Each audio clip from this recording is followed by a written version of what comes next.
Hello and welcome to this video. We're going to do another sofa theatre review. So the National Theatre are streaming some of their shows every Thursday at 7 p.m. and then they're available for a week. So today's show is One Man Two Guvnors, which is a farce, so it should be funny, which is what I need right now. I'm feeling a little fed up. So we're going to watch that, hopefully have a laugh, and thanks Pete for ruining the shot. That's not ruining it, that's funny. So Pete's obviously here. I'll do what I did last time and come back to you and let you know what I thought about it.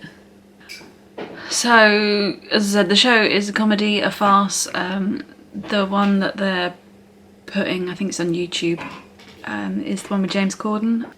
Again, I have actually seen this show before, but not with James Corden, and I was upset that I missed him, and he's supposed to give a really good performance. So we shall see, and I will let you know what I think later. So, let's get on with the show.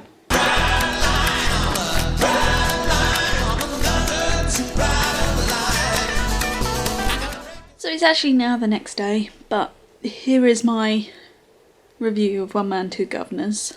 As I said before, I have seen the show previously a long time ago, but not this production with James Corden, and just made a nice change to watch something that wasn't TV, even though I was still watching TV, if that makes any sense whatsoever. But in my warped brain, I felt like I was doing something different last night instead of just the same old sitting down and watching TV. But again, I'm odd. Pete did start watching it with me, but he got bored pretty quickly and gave up, which is kind of frustrating because I'm really trying to get him into theatre. I think it'd be nice for us to have that as a shared interest, but for now it's still just mine, and I watched the whole thing and really enjoyed it. It made me laugh a lot, and I kind of needed that because I was feeling very fed up, and I think because we got to the 2-week mark of just being in our flat, I was feeling a bit deflated, and it was a nice pick-me-up. It made me laugh. Laughter is always a good medicine, so it was needed. It was good. It was needed.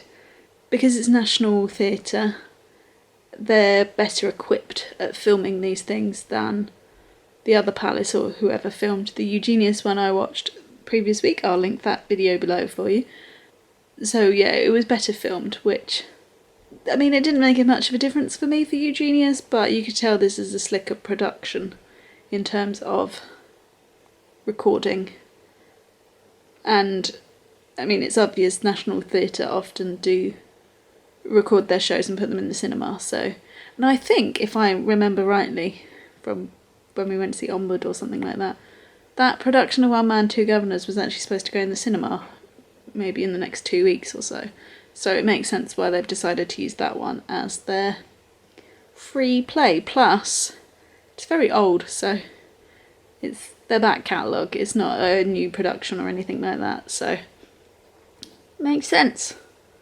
So the show, the title kind of gives it away. There's one man, he's got two governors, or two employers. And it's a farce, it's a comedy, so obviously things are there to have physical comedy and that kind of stuff. It's also got a bit of a nod to old British carry-on films with that sort of innuendo kind of stuff. James Corden plays the one man to the two governors, I guess, is how you'd describe it. And I thought he was really good. He really does suit that character, although it reminded me quite a bit of himself, I guess, and a little bit of Smithy, so take that as you will, but the character suited him well, and I thought he was really good at interacting with the audience, because there were certain things in the filming of that show that, let's say, were not supposed to happen, so he was good at coming back from those moments. But I personally thought the guy who played Stanley, who is one of the governors, the posh one, was by far the best character. I thought he was brilliant. His name is Oliver, but I can't remember his surname, the actor's name. I just thought he was really good, made me laugh a lot, and just the way he portrayed that sort of tough kind of character, and did make, or almost made, James Corden corpse quite a bit, so laugh in when he's not supposed to, I guess. And then there was Alfie, who's quite a small character, plays a big part in the big fast scene with the 2 dining rooms and going back and forwards with different foods and stuff. That's like your big fast scene, and he played a big part in that, and his physicality is incredible. I can't remember who played him. Pete's auntie did send me a PDF version of the what do you call them, brochure? That's not right. The program. And I did have a look at it last night, but I've now forgotten all the information. But the person who played Alfie, the old waiter, it was very good. Was very good at the physical comedy of it all, and impressive how he maintained that throughout the show of it. The others, though, the other characters, I thought were a bit weak, maybe. I don't know whether that's because they were written that way, or whether they just played it that way. They weren't bad, and the performances weren't bad, but compared to those 3, they were a bit weak, which was a bit of a shame. The guy playing Alan, he was good, and made as much of that character that he could. But certainly certainly the female characters lacked, I felt. But because you had those sort of standout people, it didn't hold the show back at all.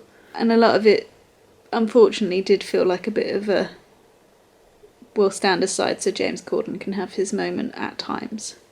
Which it shouldn't be. It should be an ensemble piece. It should be them together rather than we'll stand at the back and let him do it all.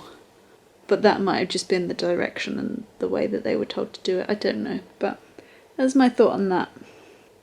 As I may have said before in other things, I do prefer musicals. So this isn't a musical, but there were musical interludes in it, and I did enjoy those.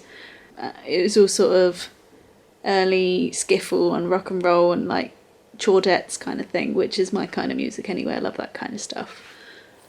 And I did really like the sort of nods to the audience. That's a really bad way of saying it, but they'd be in the action and then one of the characters would just look at the audience and say something. That was largely the role of James Corden's love interest in it, called Dolly. I like that. I'd like it in TV shows and stuff as well. There are a few of them that have those sort of moments just to camera, which the audience know about but the people in the show don't, kind of thing. So they were good.